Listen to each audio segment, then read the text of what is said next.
8 de la mañana con 6 minutos, 8 con 6 minutos, en Punto Noticias a través de Radio Pichincha. Tenemos el agrado de saludar ya con el arquitecto Fernando Carrión, analista político, urbanista, docente universitario que nos acompaña ya para analizar la situación de seguridad y de la crisis carcelaria que vive el país. ¿Cómo está? Arquitecto Carrión, buenos días, bienvenido. Le saludamos a Alexis Moncayo, quien le habla, Licenia Espinel. El gobierno ha anunciado una serie de medidas para enfrentar esta crisis carcelaria, medidas que se han repetido en otras administraciones, incluso en esta actual administración gubernamental, entre ellas estados de emergencia que han sido renovados, el reforzamiento de la seguridad con Fuerzas Armadas, la Policía Nacional, esta última, un decreto para indultar a un número de personas privadas de la libertad, pero de acuerdo a los expertos este decreto no va a beneficiar mayormente a la población carcelaria, es un número muy reducido, en fin, y se alista paralelamente la visita de una comisión o una delegación de la Comisión Interamericana de los Derechos Humanos. ¿Cómo mira usted esta serie de medidas que se han adoptado? ¿Cree que van en la dirección correcta hacia el objetivo de lograr seguridad y retomar el control en el sistema penitenciario de nuestro país? Buenos días, bienvenido. Buenos días, Licenia. Buenos días, Alexis. Un gusto poder volver a conversar con ustedes y obviamente con la ciudadanía. Sí, yo creí que esa convocatoria que hizo el presidente de la República para que se reúnan las distintas funciones del Estado y las principales, esto es el Ejecutivo, Legislativo, Judicial, más otras adicionales, podría dar lugar a que por primera vez se tenga una política de Estado, porque si se juntan todos los aparatos, funciones, poderes, pues eso es lo que mostraba y podría ser una cosa interesante porque sería una política, como digo, de Estado en términos del conjunto de organizaciones y también de mediano y largo plazo. Pero cuando nos ponemos a analizar los 7 puntos, pues yo veo algunos problemas. Por ejemplo, esta tesis de que las Fuerzas Armadas y la policía estén permanentemente en las cárceles, primero tiene un problema jurídico que ya la propia Corte Constitucional lo señaló y que, bueno, ahora uno podría decir ya hay un acuerdo, pues y podrán estar, pero ¿será correcto eso cuando lo que nosotros hemos visto a través de la misma información oficial, que hay un déficit muy grande de guías penitenciarios? ¿Y cómo se determina esto? Principalmente porque Naciones Unidas establece una norma de que debe haber un guía penitenciario por cada 10 personas privadas de la libertad. Eso supondría que si son 40.000, como efectivamente son las personas privadas de la libertad, deberíamos tener 4.000 guías penitenciarios. Y en realidad no llegamos a 1.300, 1.400. Entonces ese déficit pretende ser llenado con la policía y las Fuerzas Armadas, lo cual me parece un despropósito. Entonces, yo creo que aquí hay un problema de fondo que desgraciadamente no se lo está asumiendo de la manera correcta.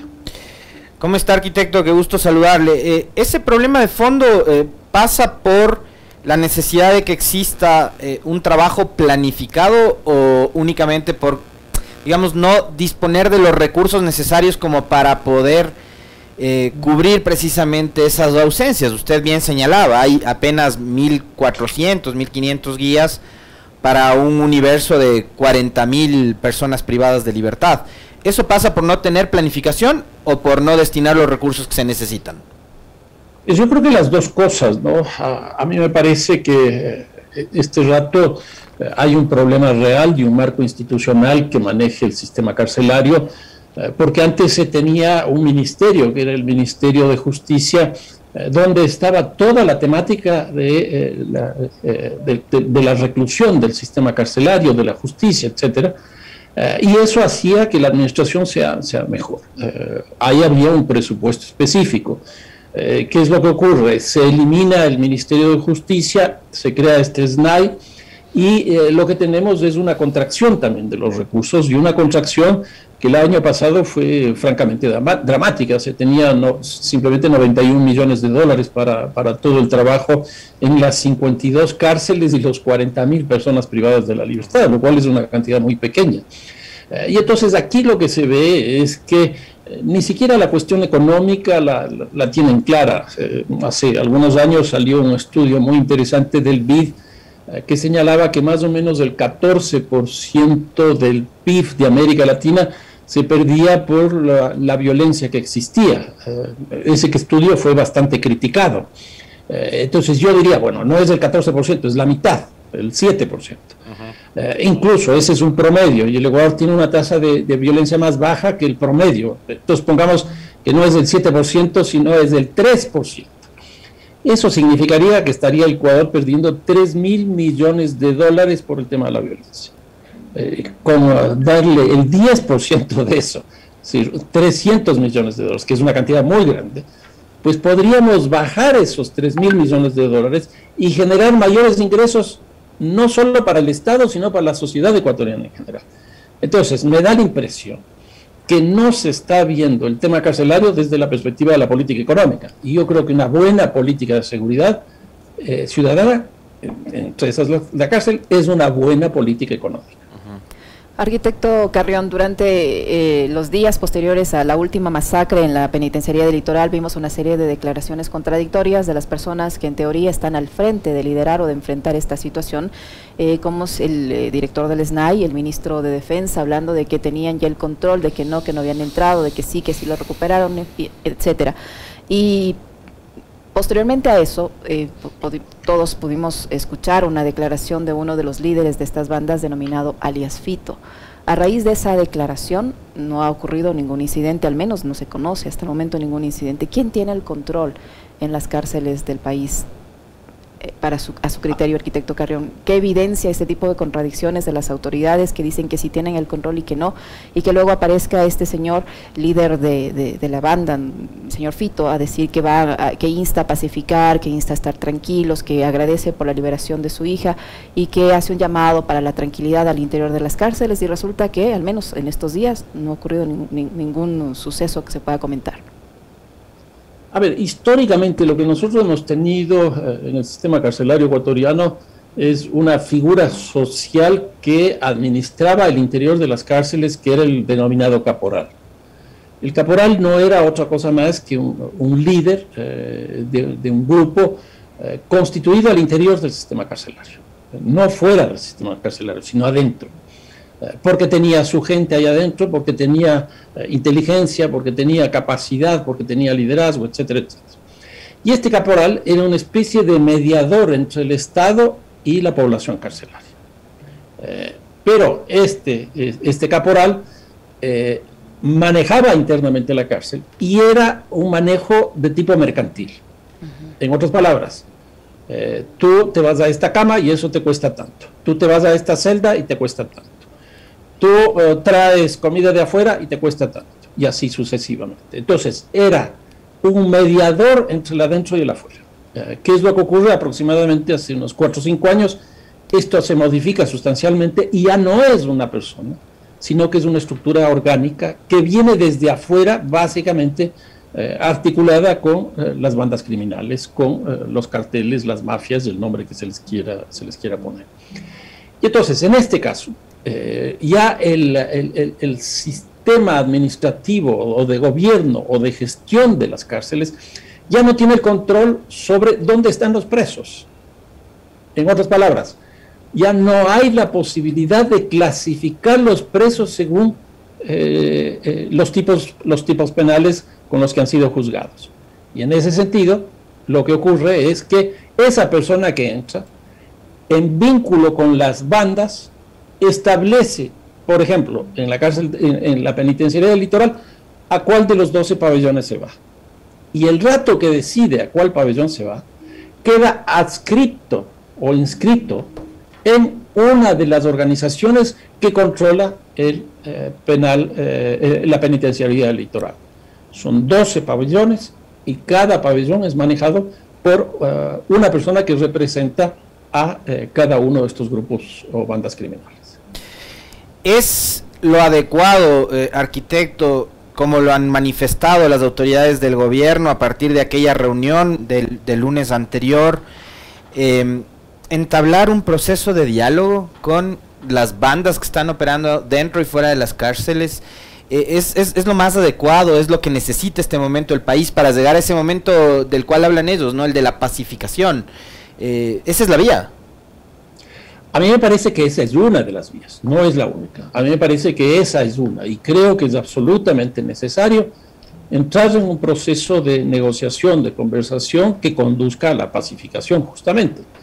Y yo creo que eso puede ser interesante en el sentido de que puede estar en términos de negociación por parte del Estado la recuperación del gobierno del sistema carcelario, pero por otro lado desde las personas privadas de la libertad que se les respeten los derechos humanos. Es decir, no puede ser que la gente simplemente tenga en el sistema carcelario un criterio de bodegaje. Es decir, va a tal hueco, a tal espacio, y ahí queda por 10, por 15, por 20 años según lo que se establece. Entonces, a mí me parece que puede ser un elemento muy interesante la negociación, porque puede ser que sea un mecanismo para recuperar por parte del sector público el gobierno de la cárcel, pero por otro lado para que las personas privadas de la libertad gocen de los derechos humanos, que es una cosa mínima y legítima a la que tienen derecho. ¿Y quiénes deberían, arquitecto Carrión, participar en ese proceso de pacificación? ¿Qué actores deberían ser los que lleven adelante estos diálogos, tomando en cuenta que la base fundamental de estos diálogos tiene que ser la credibilidad? Y hemos visto una serie de contradicciones, no solo en el tema carcelario por parte de las autoridades, que lo único que no hay al momento es ni certeza ni credibilidad. ¿Quiénes deberían participar en estos procesos de pacificación? Yesenia, yo creo que esa es la pregunta más compleja. ¿Por qué? Porque si fuera simplemente una relación entre los grupos criminales y el Estado, pues la cosa sería clara. Pero aquí tenemos fuegos cruzados, por decirlo de alguna manera, porque están conflictos entre los distintos grupos. Entonces también tendrían que negociar entre ellos. Y el Estado ahí ser de alguna manera una especie de mediador. Y por otro lado también negociar con el Estado en este conjunto de organizaciones. Entonces yo creo que ese es el tema más difícil, porque lo que hay que encontrar son las partes que entrarían en el proceso de negociación. Y al definir cuáles son las partes, estas partes lo primero que tendrían que hacer es aceptar el proceso de mediación. Y eso no es fácil, eso no es fácil. Una vez que acepten, viene otra fase, es encontrar los mediadores, que por lo pronto se ha hablado de las iglesias, no solo una, sino varias iglesias. Y se ha hablado de personas, por ejemplo, el caso de Nelsa Curbelo, que a mí me parece que es una mujer extraordinaria. Ella tuvo un proceso de negociación espectacular hace algunos años entre Latin King y los Nietas, y con resultados fantásticos. Pero tiene que ser, primero, identificar las partes aceptar, y luego encontrar los mediadores para que recién en ese momento puedan sentarse. Entonces, no es un proceso fácil, pero a mí me parece que es un proceso necesario. Ahora, yo le preguntaba sobre este proceso de pacificación, porque siempre, digamos, llegamos a un momento, y yo recuerdo, por ejemplo, lo que ocurrió después de la crisis de seguridad en la frontera con Colombia, y los hechos y desenlaces lamentables, ¿no?, entre enero, febrero y abril del 2018, arquitecto, cuando en ese entonces el ministro coordinador de seguridad, o bueno, perdón, en ese entonces ya ministro del Interior, César Navas, y el presidente Moreno hablaban de la posibilidad de entrar a negociar con alias Guacho, y ahí hubo mucha gente que decía, es que no puedes entrar a negociar con estas bandas de crimen organizado porque terminas legitimándolas. Entonces, por eso yo le preguntaba sobre si era o no necesario, sobre si es o no una herramienta útil esta de entrar a dialogar con estos líderes y las bandas. Yo creo que hay que hacer una distinción. Una cosa es negociar dentro del sistema carcelario y las condiciones en las cuales el conjunto de personas privadas de la libertad están viviendo, y otra es negociar fuera, porque ahí sí viene un problema. Si nosotros entramos a negociar con las organizaciones, carteles que están vinculados al narcotráfico, lo que va a ocurrir, pongamos en el mejor de los casos, es que llegamos a un acuerdo, que ese acuerdo podría ser, por ejemplo, con el cartel A. Ya, nosotros les reconocemos a ustedes todos los recursos económicos que han manejado ilegalmente y los legalizamos, es decir, los lavamos, pero ustedes dejan el negocio. Entonces, pongamos que nos llegamos a ese acuerdo. Pero ¿qué es lo que ocurre? Inmediatamente ese espacio vacío que queda ahí en ese mercado va a ser llenado por otro grupo. Entonces, esa negociación finalmente no se puede llevar a cabo. Yo creo que aquí lo que debería hacer el país es empezar por lo menos a discutir el tema de la legalización. Y yo creo que ese es un camino interesante. ¿Qué es lo que nosotros tenemos? Canadá ha legalizado ya la marihuana. Todo Canadá. Los estados de los Estados Unidos, la mitad, también tienen legalizada la marihuana en términos de consumo y de prácticas recreativas. México va a hacer eso exactamente el próximo año. ¿Qué significaría eso? Que todo Norteamérica, es decir, más de 500 millones de personas, ha entrado en esa lógica. Nosotros, en el patio trasero, no estamos ni siquiera discutiendo. ¿No será esa una posibilidad interesante? En el caso mexicano, que lo estoy siguiendo, es muy interesante porque si es que eso es parte, si es que la marihuana es controlada por el Estado, eso le daría recursos económicos muy interesantes al Estado mexicano para generar una política muy fuerte para el control de las drogas más duras. Por ejemplo, el caso de las drogas químicas y el caso de la cocaína, que son las más complicadas. Y yo creo que aquí en el Ecuador por lo menos deberíamos empezar a discutir. El expresidente Rodrigo Borja ya lo planteó en una ocasión. Los expresidentes de Colombia, como Juan Manuel Santos, también lo ha planteado. El expresidente del Brasil, Enrique Cardoso, también lo ha planteado. ¿Por qué no discutirlo aquí? No estoy diciendo entrar en esa línea, pero ¿por qué no discutirlo aquí? Porque eso conduciría, por ejemplo, a que el tema del consumidor no se criminalice, no se penalice, sino que se lo vea desde la perspectiva de la salud pública. En otras palabras, un consumidor no es un criminal, sino que es un adicto, es un enfermo, tiene una patología que debería ser curada. Y yo creo que eso modificaría sustancialmente la situación en el país. Arquitecto Carrión, en este proceso de diálogo, de negociación, alguien tiene que ceder, de lado y lado tendrán que ceder. En ese contexto, el Estado, ¿cuánto y qué debería ceder para lograr este consenso, esta posible pacificación con los líderes de las bandas, con las personas privadas de la libertad? Yo creo que más que ceder en este caso, lo que debería ocurrir es que las personas privadas de la libertad mejoren sus condiciones de vida, para lo cual el gobierno nacional debería invertir. En otras palabras, lo que debería hacer el gobierno es establecer un presupuesto mínimo para que las personas privadas de la libertad vivan decentemente en la cárcel. Y cuando digo vivir decentemente en la cárcel, creo que se ajusta al precepto constitucional del sentido de la rehabilitación. En otras palabras, en el sistema carcelario debería haber espacios de formación, de capacitación, espacios de recreación, espacios de deportes, espacios de trabajo, etcétera, etcétera, que permitan que la persona privada de la libertad pueda rehabilitarse. Y yo creo que eso le daría muchísimo beneficio al país y le daría muchísimo beneficio a cada una de las personas privadas de la libertad. Si es que se mantiene la situación como está, las condiciones de vida de estas personas es francamente inhumana. Y entonces simplemente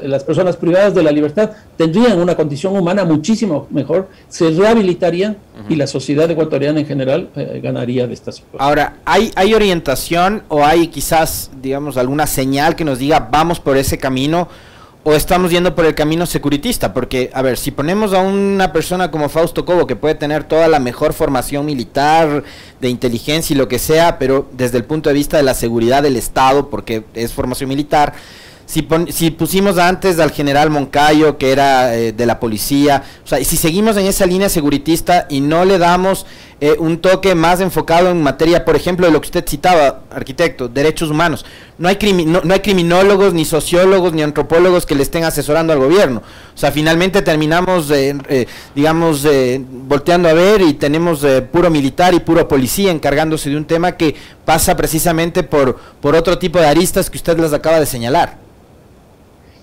A ver, yo creo que uno de los puntos interesantes dentro de estos 7 que se hizo en esta reunión con el presidente de la República, de las funciones estatales más importantes, fue la posibilidad, por ejemplo, de llegar a ciertas amnistías. Y yo pregunto aquí, y estando de acuerdo con las amnistías, y ya señalaron incluso los tipos penales que podrían estar sujetas esas personas a esa amnistía. Pero yo planteo aquí, si es que esas penas que el presidente de la República considera que no son tan graves para que esas personas estén en la cárcel, ¿por qué no hacer una reforma del COIP para que justamente esas penas desaparezcan? Yo tuve una oportunidad hace 4 o 5 meses, me encuentro con una amiga, ¿cómo estás? Le pregunto, y me dijo, pésimo porque acabo de salir de la cárcel. Le digo, ¿qué pasó? ¿A quién mataste? Me dijo, no, un policía se me acercó, vio mis llantas lisas y me metieron 3 días preso. Dijo, no puede ser. Y efectivamente eso está tipificado con prisión. ¿Por qué no se le pone una multa? ¿Por qué no se le pone trabajo comunitario? Esa sanción, el presidente acaba de señalar que puede ser amnistiado. ¿Por qué esas penas que el propio presidente está planteando, que pueden ser amnistiadas? ¿Por qué no se plantea una reforma al COIP para que no todos los caminos conduzcan a la cárcel? Y otro de los temas que hay con el COIP es la prisión preventiva. O sea, el 40% de las personas privadas de la libertad no tiene sanción en firme, Alexis y Yesenia. El 40%. O sea, es absurdo, es absurdo. Y también el otro dato que es increíble es el 34% de la población, el 34% de la población está sin nada. O sea, esos son los problemas estructurales. Esa es la reforma que necesita el país, el COIP. El COIP nos demostró que desde el 2014 que se aprueba hasta ahora, el incremento de las personas privadas de la libertad es impresionante. ¿Por qué? Porque se pasó de 16 años a 40 años de reclusión. ¿Por qué? Porque se crearon unos tipos penales muy fuertes. ¿Por qué? Porque hubo un populismo penal. Y entonces hay que modificar eso. A mí me parece que ese es un tema absolutamente central. Y si ya se reunieron el presidente de la República, la Corte Constitucional, la Corte Suprema de Justicia y la presidenta de la Asamblea Nacional, ¿por qué no se ponen de acuerdo? Y ahí establecen una reforma. Y yo creo que eso sería muy importante para que no nos vayamos por la línea exclusiva de estas amnistías. Arquitecto Carrión, usted hace un momento mencionaba que inicialmente antes había un caporal que era como el intermediario entre las personas privadas de la libertad y las autoridades, y que ahora eso se ha convertido en una especie de organización, de una red, pero esta red involucra lamentablemente a militares y a policías, que son los que tienen el control interno y externo de los recintos carcelarios. Y hemos visto esta serie de matanzas con la utilización de armas de grueso calibre, de explosivos y de herramientas que uno no tendría, no se alcanza a imaginar cómo ingresan a los centros de rehabilitación. ¿Cómo hacer para que en este proceso, para enfrentar la crisis carcelaria, se rompa ese círculo de corrupción que hay en las cárceles del país y que genera mucho dinero de por medio? O sea, el mercado que se maneja dentro del sistema carcelario es impresionante. El otro día estaba viendo unos datos, más o menos son $250 por persona privada de la libertad al mes. Multipliquen 250 por 40,000, y eso les da un presupuesto mensual, y eso multipliquen por 12 y van a ver los millones de dólares que se están manejando dentro de las cárceles simplemente para traer comida de afuera, simplemente para tener un teléfono, simplemente, etcétera, etcétera, etcétera. Eso es francamente impresionante. Le escuché al coronel Cobo el otro día que este oficial Castro de las Fuerzas Armadas, que ganaba $100 por kilo de cocaína que transitaba desde Sucumbíos hacia el puerto de Guayaquil, o sea, $100 por cada kilo, que este oficial Castro ha hecho una inversión impresionante en uno de los pabellones para que las personas privadas de la libertad en esa zona vivan en condiciones francamente excepcionales. ¿Qué más corrupción que eso? ¿Cómo entraron esos materiales? ¿Cómo es posible que esa lujuria, hablemosle así, pueda existir en un espacio y nadie se haya dado cuenta? No hay inteligencia tampoco, no hay control. Entonces la corrupción campea. Cuando uno va a visitar un preso o va a hacer una investigación, como me ha tocado ir a mí, es impresionante el cacheo que a uno le hacen. Pero nosotros estamos viendo que las armas que existen dentro de los penales son tan o más significativas que las que usa la policía. Y entonces, ¿cómo entra eso? Vimos hace un mes y un poquito más estos drones volando encima del sistema carcelario. Es un alarde tecnológico espectacular. Y yo creo que eso tiene tres motivaciones. Uno, el mensaje. O sea, nos están diciendo, nosotros tenemos tecnología, vean lo que nosotros tenemos. Una segunda es que los drones sirven para inteligencia, y nosotros estamos haciendo inteligencia. Y en tercer lugar, como este momento está reforzada la seguridad para la posibilidad de ingreso de objetos al penal, por tierra, pues por aire es más fácil. Entonces, yo he sostenido y sigo sosteniendo que dentro del sistema carcelario hay más recursos económicos que fuera. ¿Cómo manejar eso? Pues es una cosa muy, muy complicada. Bueno, al cierre yo quisiera plantearle la conversación sobre otro tema. Esta semana han circulado encuestas, usted ha subido la captura de una de ellas, que le da una calificación positiva al actual alcalde de Quito, Santiago Arderas, de apenas del 21%, como mala la califica el 27.49% de los consultados, como muy mal el 17.60%, y no sabe o desconoce el 33.72%. ¿Qué decir de esta medición? Que además a mí me parece que es como muy temprana, ¿no? Porque además Guarderas creo que asumió mediados o finales de septiembre, estamos 25 de noviembre, pero ¿cuál es la... digamos, ¿cuál es la reflexión que usted saca de esta radiografía del momento, arquitecto Carrión, sobre lo que está pasando con Quito, sobre lo que pasa con el municipio, con el consejo también, lo que ocurre con la ciudad y cómo vamos en adelante? No digo un 21%, me parece también que es bastante generoso. Yo, por ejemplo, lo poco que le he visto hacer a Guarderas es agarrar una escoba y agarrarla mal. Entonces no sé finalmente qué es lo que ha calificado la gente sobre la gestión del alcalde. A ver, tiene poco tiempo, son exactamente 2 meses que se cumplirían ahora el 30 de noviembre, son 2 meses. Pero en general las encuestas se hacen al principio de una gestión para ver con qué arranca. Y siempre se hace eso. Por eso es lo que generalmente, una cosa es el resultado electoral que se obtiene tal día, y como una semana, 15 días después, esa misma persona logra incrementar simplemente por el efecto de haber ganado las elecciones.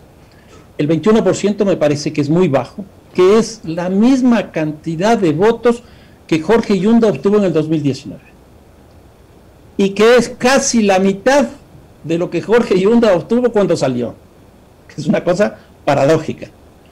Y lo que más me llama la atención no es el 21% de Guarderas, sino el 30 y tantos % que a la gente le da lo mismo, llamémoslo así. Lo cual quiere decir que no está incorporada en las políticas municipales, que el municipio no le significa una institución próxima, que el alcalde no está posicionado ni para bien ni para el mal. Y yo creo que ese dato es el más complicado. Ese dato es el más complicado. Ahora, ¿qué es lo que tenemos nosotros? Obviamente una presencia en medios muy distinta a la que se tenía antes. Hoy día el Consejo Municipal debería decirnos ya en estos 2 meses qué ha hecho. Porque antes el Consejo Municipal se expresaba todos los días. Tenía una expresión de política, de opinión pública impresionante. Hoy día no. ¿Por qué? Porque tiene que decir lo que está haciendo. Y yo no veo, y yo le hago seguimiento a eso, y yo no veo iniciativas legislativas importantes. No veo. Se ha discutido ya en primera el presupuesto del próximo año. Hay una contracción no tan significativa, si no me equivoco, del 8%, pero la lógica sigue siendo la misma. El peso que tiene el metro y la movilidad, yo creo que el municipio de Quito básicamente se ha convertido en un municipio que produce movilidad y punto, nada más. Si uno ve el presupuesto es así. Y una segunda cosa que me llama poderosamente la atención es el peso que tiene el gasto corriente. Si lo que generalmente se dice, que lo que no está en los medios no existe, yo diría que lo que no está en el presupuesto no se hace. Entonces, lo que nosotros tenemos es básicamente movilidad, tenemos un gasto corriente altísimo y una bajísima capacidad de inversión en otro tipo de áreas. La estructura del presupuesto es muy complicada. Se le ha asignado importantes recursos a las fiestas de Quito, $1.300.000, cosa que no ocurría en toda la administración de Yunda y sí en la administración de Rodas. Y la mayor cantidad de recursos está destinado a conciertos, lo cual quiere decir que se regresó a la misma concepción de Rodas de las fiestas de Quito, que no es otra cosa más que no entender que las fiestas de Quito son fiestas de los barrios de Quito, que las fiestas son básicamente en el espacio público, y hoy día lo que se van a hacer son grandes conciertos, por ejemplo en los parques que hay, de forma gratuita, donde la gente no va a tener un rol activo, sino va a tener un rol pasivo. En otras palabras, mirar a los cantantes, mirar las obras que ahí se presenten y nada más. Yo no veo así cambios sustanciales, no veo un proyecto de ciudad, veo incluso mucha represión en el centro histórico, pero no más allá de eso. Hay organizaciones de comerciantes que están pidiendo la salida de Daniela Valareso de la Secretaría de Seguridad, por ejemplo, por esto que usted acaba de citar ahora último. Sí, yo también he visto eso. No me parece que en un momento como este, en que uno de los graves problemas que tiene la población, sobre todo de bajos ingresos, es el ingreso, precisamente, es el trabajo, pues se les reprima de esa forma. Yo creo que hay formas de dialogar, hay formas de conversar, establecer políticas de manera conjunta, es decir, zonas, densidades donde se puede hacer más o menos, tipos de actividades, tipos de actividades económicas en el espacio público, etcétera, etcétera. Pero no entrar bajo la lógica esta de la represión, porque eso va a generar mucho más problemas económicos, sociales de los que ya tiene la ciudad. Muchísimas gracias, arquitecto Carrión, siempre muy interesante su análisis, muy amable. Estuvo con nosotros Fernando Carrión, analista político, docente universitario y urbanista aquí en Punto Noticias Primera Emisión. Gracias, arquitecto. Muy amable, arquitecto. Muchísimas gracias. Muchísimas gracias. Un abrazo. Lo propio, muy amable. 8:38 minutos en Punto Noticias, una pausa, enseguida regresamos.